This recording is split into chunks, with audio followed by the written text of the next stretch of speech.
في جنات يتساءلون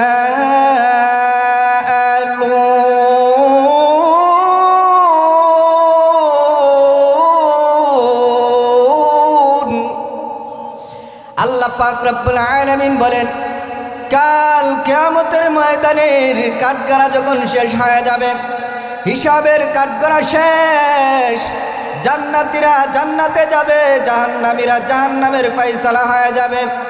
জান্নাতীরা জান্নাতের মধ্যে গিয়ে বলবে, দুনিয়ার জমিনের মধ্যে আমার বন্ধু ছিল, বান্ধব ছিল, আমার কত আত্মীয় স্বজন ছিল, কত বন্ধু বান্ধবের সাথে সময় কাটাইছি, চাপড়তলার বাজারের মধ্যে কত সময় আমরা কাটাইছি, খেলার মাঠের মধ্যে কাটাইছি। বলে ওই সময় আল্লাহ পাক রব্বুল আলামিন জান্নাতি এবং জাহান্নামীদের মধ্যে কথোপকথন করাইবেন। আল্লাহ রাব্বুল আলামিন বলেন, ফি জান্নাতি ইয়াতাসাআলুন। আল্লাহ পাক রব্বুল আলামিন বলেন, জান্নাতীরা প্রশ্ন করবে, আনিল মুজরিমিন, যারা নাকি মুজরিমিন, জাহান্নামী যারা, পাপী বান্দা যারা, ওই সমস্ত বান্দা বান্দীদেরকে আল্লাহ পাক রব্বুল আলামিনের পক্ষ থেকে অনুমতি পাওয়ার পরে জান্নাতীরা জিজ্ঞাসা করবে, মা সালাকাকুম ফি সাকার। ও দুনিয়ার বন্ধুরা, ও দুনিয়ার আত্মীয় স্বজনরা, মা সালাকাকুম ফি সাকার, কোন জিনিস তোমাদেরকে সাকর নামক জাহান্নামের মধ্যে নিক্ষেপ করেছে? বলেন না সুবহানাল্লাহ। জাহান্নামীদেরকে যখন প্রশ্ন করবে, সাকার নামক একটি জাহান্নাম, আমরা সকলেই জানি জাহান্নামের নাম কয়টা? 7টা নাম আছে। কয়টা নাম? 7টা। বলে একটা নাম হলো সাকার। ওই সাকার নামক জাহান্নামের মধ্যে আল্লাহ পাক রব্বুল আলামিন যেই সমস্ত পাপী বান্দা বান্দীদেরকে পাঠাইবেন, ওই সমস্ত পাপী বান্দারা 4টা কারণে, 4টা গুণে গুণান্বিত হওয়ার কারণে, 4টা দোষের কারণে সাকর নামক জাহান্নামের মধ্যে তাদেরকে নিক্ষেপ করা হবে। বলেন না নাউজুবিল্লাহ। আল্লাহ পাক রব্বুল আলামিন বলেন, জাহান্নামীদেরকে জান্নাতীরা বলবে, মা সালাকাকুম ফি সাকার। ও জাহান্নামীরা, সাকার নামক জাহান্নামের মধ্যে আসার কারণ কি? এবার জাহান্নামীরা একে একে 4টি কারণ বলবে। কয়টি কারণ? 1 নম্বর, আল্লাহ পাক রব্বুল আলামিন বলেন, জাহান্নামীরা সর্বপ্রথম যে কারণ বর্ণনা করবে, তারা বলবে, ক্বালু লাম নাকু মিনাল মুসাল্লিন।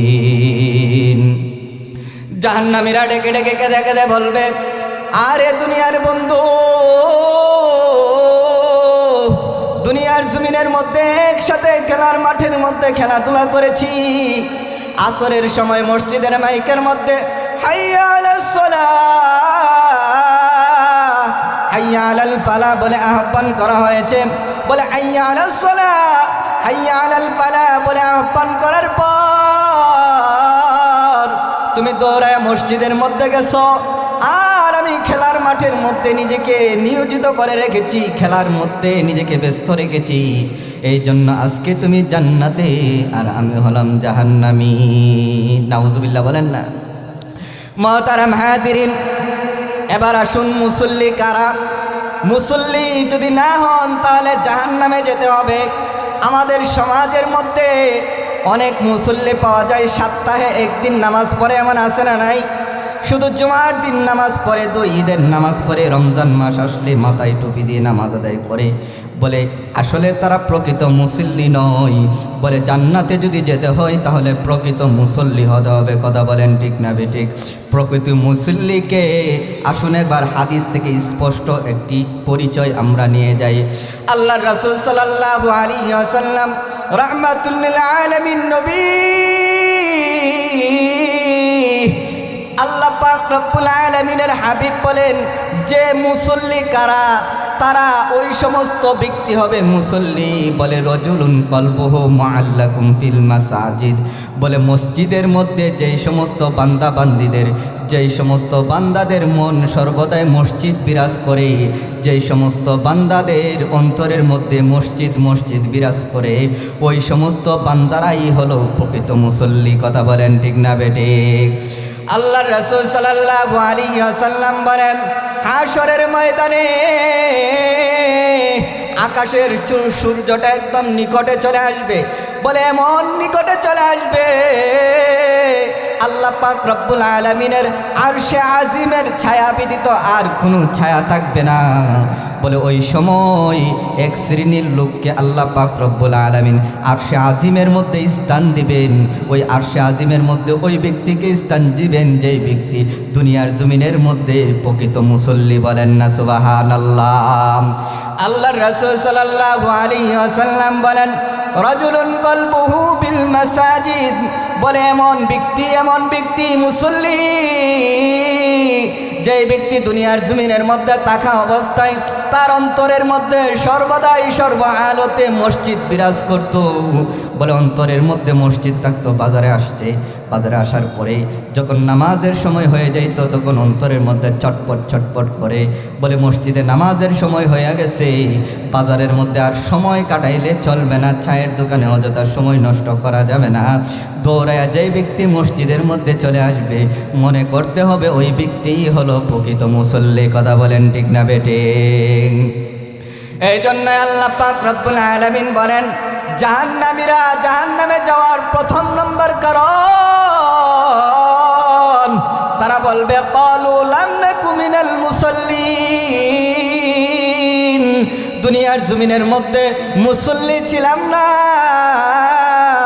আরে বাবা, খেয়াল করে শুনেন, দুনিয়ার জমিনের মধ্যে যদি মুসল্লি হতে পারেন দুনিয়ারও লাভ আখিরাতেও লাভ। বলেন না সুবহানাল্লাহ। আল্লাহর রাসূল সাল্লাল্লাহু আলাইহি ওয়াসাল্লাম বলেন, মান হাফাজা আলা সালাওয়াত আকরামাহুল্লাহু তাআলা বিখামসি খিসালিন ইয়ারফাউ আনহু দিকাল আইশি ওয়া আযাবাল কবরি ওয়া ইউতিহিল্লাহু তাআলা কিতাবাহু বিয়ামিনি ওয়া ইয়ামুরু আলা সিরাতি কাল বারক ওয়া ইয়াদখুলুল জান্নাতা বিগাইরি হিসাব। আল্লাহর রাসূল সাল্লাল্লাহু আলাইহি ওয়াসাল্লাম বলেন, যে ব্যক্তি 5 ওয়াক্ত নামাজের হেফাজত করবে, যে ব্যক্তি 5 ওয়াক্ত নামাজ আদায় করবে, আল্লাহ পাক রব্বুল আলামিন ওই সমস্ত বান্দা বান্দীদেরকে 5 দিকে তার সম্মান দান করবেন। বলেন না সুবহানাল্লাহ। 1 নম্বর সম্মান দান করবে, বলে দুনিয়ার জমিনের মধ্যে মানুষ নামাজ পড়ে না, নামাজের মধ্যে আসে না, মসজিদে আসতে পারে না ব্যবসার কাজের জন্য, বলে জীবিকা নির্বাহ করার জন্য। বলে রিক্সা চালক রিক্সা চালাইতেছে, নামাজের সময় হয়েছে, বলে রিক্সা চালানোর জন্য প্যাসেঞ্জার যাত্রী রিক্সার মধ্যে থাকার কারণে, সিএনজির মধ্যে যাত্রী থাকার কারণে রিক্সা চালক ওই সিএনজি চালক মসজিদের মধ্যে আসতে পারে না। বলে তার কারণ হলো পেট পালা, বলে রিজিকের অনুসন্ধান করা। আল্লাহর রাসূল সাল্লাল্লাহু আলাইহি ওয়াসাল্লাম বলে, উম্মত, দুনিয়ার জমিনের মধ্যে যদি 5 ওয়াক্ত নামাজ তুমি জামাতের সাথে আদায় করতে পারো, 5 ওয়াক্ত নামাজের হেফাজত যদি তুমি করতে পারো, আমি নবী ওয়াদা দিলাম তোমার জীবনে কখনো অভাব অনটন আসবে না। বলেন না সুবহানাল্লাহ। এই জন্য আল্লাহ পাক রব্বুল আলামিন বলেন, ওয়া'মুর আহলাকা বিস-সালাতি ওয়াসতাবির আলাইহা লা নাসআলুকা রিজকান নাহনু নারযুকুকা। আল্লাহ পাক রব্বুল আলামিন বলেন, হে পৃথিবীর বান্দা বান্দিরা, তোমরা নিজেরা নামাজ আদায় করো এবং তোমাদের ফ্যামিলির সকলকে নামাজের তাগিদ দাও, নামাজের হুকুম করো, নামাজের আদেশ করো। নামাজ পড়নেওয়ালা নামাজি বানিয়ে পেলো। আমি আল্লাহ পাক রব্বুল আলামিন বলে দিলাম, তুমি যদি তোমার ফ্যামিলিকে নামাজি বানায় ফেলতে পারো, তুমি নিজে যদি নামাজি হয়ে যেতে পারো, আমি আল্লাহ পাক রব্বুল আলামিন তোমাকে রিজিক দান করব। সুবহানাল্লাহ। রিজিক তালাশ করতে হবে না, রিজিক চেয়ে আনতে হবে না, আল্লাহ পাক রব্বুল আলামিন নিজেই রিজিক দিয়ে দিবেন। বলেন না সুবহানাল্লাহ। মুহতারাম হাজিরিন, তাহলে জাহান্নামীরা জাহান্নামে যাওয়ার প্রথম নম্বর কারণ কি? নামাজ না পড়া, মুসল্লি না হওয়া। তাহলে বোঝা গেল আমরা যদি নামাজি হতে পারি, মুসল্লি হতে পারি, জান্নাতে যাব। কথা বলেন ঠিক না বেঠিক? আর যদি নামাজি না হই, মুসল্লি না হই, তাহলে জাহান্নামের আগুনের মধ্যে পড়তে হবে। দ্বিতীয় নম্বর কারণ। এবার জাহান্নামীরা জান্নাতীদেরকে দ্বিতীয় নম্বর কারণ বলে যে ক্বালু লাম নাকু মিনাল মুসাল্লিন ওয়া লাম নাকু নুতঈমুল মিসকিন। দুনিয়ার জমিনের মধ্যে আমরা মিসকিনদেরকে খাবার খাওয়াইতাম না, এই জন্য আমাদেরকে সাকর নামক জাহান্নামের মধ্যে নিক্ষেপ করা হয়েছে। বলেন না নাউযুবিল্লাহ। তাহলে এতিমদেরকে মিসকিনদেরকে খাবার খাওয়ানো এটা হলো নবীওয়ালা আমল, নবীওয়ালা সুন্নত। কথা বলেন ঠিক না বেঠিক? আর এতিমদেরকে ঘাড়ে ধরে ধাক্কা দেওয়া, এতিমের হক নষ্ট করা, এতিমদেরকে খাবার না খাওয়ানো আবু জাহেলের খাসলত। কথা বলেন ঠিক না বেঠিক? আল্লাহ পাক রব্বুল আলামিন আবু জাহেলের কিছু গুণাগুণ বৈশিষ্ট্য সম্পর্কে আলোচনা করতে গিয়ে সূরাতুল মাউনের মধ্যে বলেন যে ফাযালিকা ইয়াদুল ইয়াতিম, যে এতিমদেরকে খাবার খাওয়াইতো না, বরং যারা খাবার দিতে চাইতো তাদেরকেও বিরত রাখতো। কথা বলেন ঠিক না বেঠিক? ফাযালিকাল্লাযী ইয়াদুল ইয়াতিম।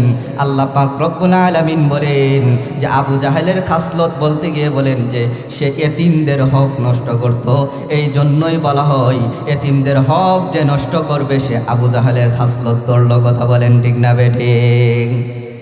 মুহতারাম হাজিরিন, জাহান্নামীরা জাহান্নামে যাবে দ্বিতীয় নম্বর কারণ ওয়ালাম নাকু নুতঈমুল মিসকিন। জাহান্নামীরা বলে যে দুনিয়ার জমিনের মধ্যে মিসকিনদেরকে খাবার খাওয়াইতাম না। আমাদের সমাজের মধ্যে লক্ষ্য করলে দেখবেন বিবাহের আয়োজন করা হয়, কাট করা হয়, বলে ফ্যামিলির মধ্যে এলাকার মধ্যে যে যত বেশি সম্পদওয়ালা, যত বেশি দাপটওয়ালা, যার অবস্থান যত বেশি ভালো তাকে তত আগে দাওয়াত দেওয়া হয়। কথা বলেন ঠিক না বেঠিক?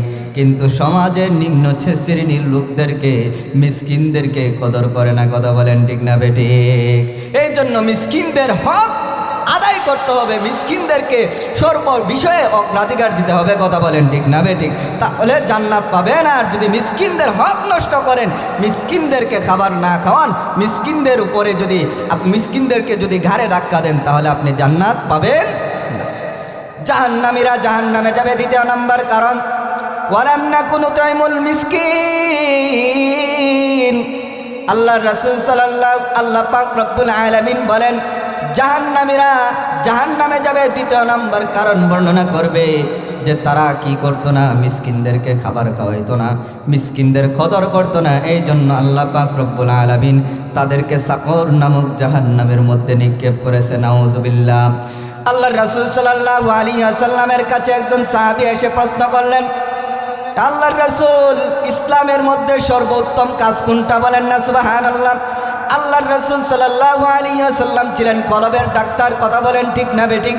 রাসূল সাল্লাল্লাহু আলাইহি ওয়াসাল্লামকে একই প্রশ্ন একাধিক মানুষে করলে ভিন্ন ভিন্ন উত্তর দিতেন, একই প্রশ্নের ভিন্ন উত্তর দিতেন। কারণ উনি কলবের ডাক্তার ছিলেন, উনি জানতেন, উনি বুঝতেন তার অন্তরের মধ্যে কি রয়েছে, কি বিধি রয়েছে। যখনই ওই সাহাবী যখন প্রশ্ন করলো ইসলামের মধ্যে সর্বোত্তম কাজ কোনটা, তখন রাসূল সাল্লাল্লাহু আলাইহি ওয়াসাল্লাম বলেন তাকরাউস সালাম ওয়া তুতঈমুত তাআম আলা মান আরাফতা ওয়া মান লাম তারিফ। আল্লাহর রাসূল সাল্লাল্লাহু আলাইহি ওয়াসাল্লাম বলেন ইসলামের মধ্যে সবচেয়ে উত্তম কাজ হলো বেশি বেশি সালাম দেওয়া, বেশি বেশি কি দেওয়া? সালাম দেওয়া, এবং মিসকিনদেরকে খাবার খাওয়ানো। বলে পরিচিত অপরিচিত যে কেউ আছে সবাইকে সালাম দিতে হবে। আমাদের সমাজের মধ্যে সালাম নাই, সালাম নাই। বলে ছোট একটা বাচ্চা মুরব্বিকে উষ্টা দিয়ে চলে যায়, বলে অনাথ চাচা দেখি নাই, বরং আরো রাগান্বিত হয়ে যায়। কথা বলেন ঠিক না বেটে? কিছু বললে ঘাড়তারামি করে, এমন আছে না নাই? এই জন্যই বেশি বেশি সালাম দিতে হবে। যাকে চিনেন যাকে না চিনেন সকলকেই সালাম দিব তো ইনশাআল্লাহ, আমল করবো তো ইনশাআল্লাহ। আল্লাহর রাসূল সাল্লাল্লাহু আলাইহি ওয়াসাল্লাম বলেন যে আমি অনেক দিন চেষ্টা করেছি যে আবু বকরকে সালাম দেব, কিন্তু পারি না। আবু বকর আমার আগে, সবার আগে সালাম দেব। সুবহানাল্লাহ। আবু বকরের মর্যাদা কেমন, যে নবীর পরে যার সম্মান আল্লাহ রাব্বুল আলামিন বাড়াই দিয়েছেন, ওই ব্যক্তির নাম হলো আবু বকর। বলেন না সুবহানাল্লাহ। এই জন্য মুহতারাম হাজিরিন, আযান দিয়ে দিয়েছেন দ্বিতীয় নম্বর কারণ ওয়ালাম নাকু নুতঈমুল মিসকিন, যে জাহান্নামীরা জাহান্নামে যাবে দ্বিতীয় নম্বর কারণ হলো মিসকিনদেরকে খাবার না খাওয়ানো, মিসকিনদেরকে কদর না করা। তৃতীয় নম্বর আল্লাহ পাক রব্বুল আলামিন বলেন ওয়া কুন্না নাখুদু মাআল খাইদিন। ইয়াউমিদ্দিন। জাহান্নামীরা তৃতীয় নম্বর কারণ বলবে, দুনিয়ার জমিনের মধ্যে অহেতুক সময় কাটাইছি, অহেতুক আড্ডাবাজি করেছি, চায়ের দোকানে বসে বসে অহেতুক কথাবার্তা বলেছি, বলে কোরআনের অপব্যাখ্যা করেছি, হাদিসের অপব্যাখ্যা করেছি, ওলামায়ে কেরামের ভুল ধরেছি, এই জন্যই আমাদেরকে সাকার নামক জাহান্নামের মধ্যে নিক্ষেপ করা হয়েছে। বলেন না নাউযুবিল্লাহ। মুহতারাম হাজিরিন, আল্লাহ পাক রব্বুল আলামিন বলেন, জাহান্নামীরা জাহান্নামে যাওয়ার চতুর্থ নম্বর কারণ বর্ণনা করবেন, ওয়া কুন্না নুকাদ্দিবু বিয়াউমিদ্দিন। আল্লাহ পাক রব্বুল আলামিন বলেন, জাহান্নামীরা জাহান্নামে যাওয়ার চতুর্থ নম্বর কারণ বলবে, বলে কিয়ামত আসবে। এটা শোনার পরেও তারা বিশ্বাস করে নাই, অস্বীকার করেছে, দিলে পানে বিশ্বাস করে নাই। আল্লাহ পাক রব্বুল আলামিন বলেন যে জাহান্নামীরা জাহান্নামের মধ্যে যে যাবে, সাকর নামক জাহান্নামের মধ্যে যে তাকে নিক্ষেপ করা হবে, এর মধ্যে চতুর্থ নম্বর কারণ হলো তারা কিয়ামত অস্বীকার করতে। বলেন না নাউযুবিল্লাহ। এরপর আল্লাহ পাক রব্বুল আলামিন বলেন, হাত্তা আতানাল ইয়াকিন। বলে এইভাবে খাসলতে এই চারটা গুণ তাদের ভিতরে থাকতে থাকতেই তারা তাওবা না করে, তারা ফিরে না আসে, বলে এভাবেই মৃত্যুবরণ করেছে। এই হালতেই মৃত্যুবরণ করার কারণে, এই চারটা গুণ তাদের ভিতরে থাকার কারণে, চারটা পাপ তাদের ভিতরে থাকার কারণে আল্লাহ পাক রব্বুল আলামিন ওই সমস্ত জাহান্নামীদেরকে সাকর নামক জাহান্নামে নিক্ষেপ করছে। বলেন না নাউযুবিল্লাহ। তাহলে কি আমরা জাহান্নামে লাকড়ি হব, নাকি জান্নাতে যাওয়ার জন্য আমরা চেষ্টা করব? জান্নাতে যেতে হলে নামাজ পড়তে হবে, নাকি নামাজ ধরতে হবে? সামনে রমজান মাস আসছে, আপনাদের কাছে আকুল আবেদন, রমজান মাস বেশি দূরে নয়, আর মনে হয় এক সপ্তাহ পরে কি রমজান মাস চলে আসতেছে। আমরা এখন থেকে প্রতিজ্ঞা করি ইনশাআল্লাহ 5 ওয়াক্ত নামাজ জামাতের সাথে পড়ব তো ইনশাআল্লাহ। ইয়াতিম মিসকিন যারা আছে সমাজের মধ্যে আমরা তাদেরকে কদর করব, এবং অহেতুক কথাবার্তা, অহেতুক গান বাজনা আড্ডা বাজি থেকে আমরা নিজেদেরকে কি বিরত রাখবে। এখন ইলেকশন আসতেছে, দেখবেন চায়ের দোকানে বসলেই বিভিন্ন ধরনের কথাবার্তা শুরু হয়ে যাবে। এই সব মজমা থেকে নিজেকে বিরত রাখবেন তো ইনশাআল্লাহ। আল্লাহ পাক রব্বুল আলামিন আমাদেরকে আমল করার মতন তৌফিক দান করুন, আমিন। মুহতারাম হাজিরিন, সময় সংক্ষিপ্ত, এর জন্য খুব দ্রুত আলোচনা করেছি। আল্লাহ পাক রব্বুল আলামিন যদি আবার সুযোগ রাখেন, ইনশাআল্লাহ সামনে যদি আসি, ইনশাআল্লাহ সুন্দরভাবে সময় দিয়ে কথা বলবো। আমার জন্য সকলের কাছে দোয়া চাই, বিশেষ করে আপনাদের এলাকার কৃতি সন্তান হযরত মাওলানা নুরুল হক সাহেবের কৃতজ্ঞতা আমি শেষ করে পারবো না। উনার মাধ্যমে আমি আপনাদের সম্মুখে এসেছি, বসতে পেরেছি। আল্লাহ পাক রব্বুল আলামিন বাইকে দুনিয়া এবং আখিরাতে সফলতার জিন্দেগি দান করুন। বলেন আমিন। ওয়া আখিরু দাওয়ানা আলহামদুলিল্লাহি রাব্বিল আলামিন। আসসালামু আলাইকুম ওয়া রাহমাতুল্লাহি ওয়া বারাকাতুহু।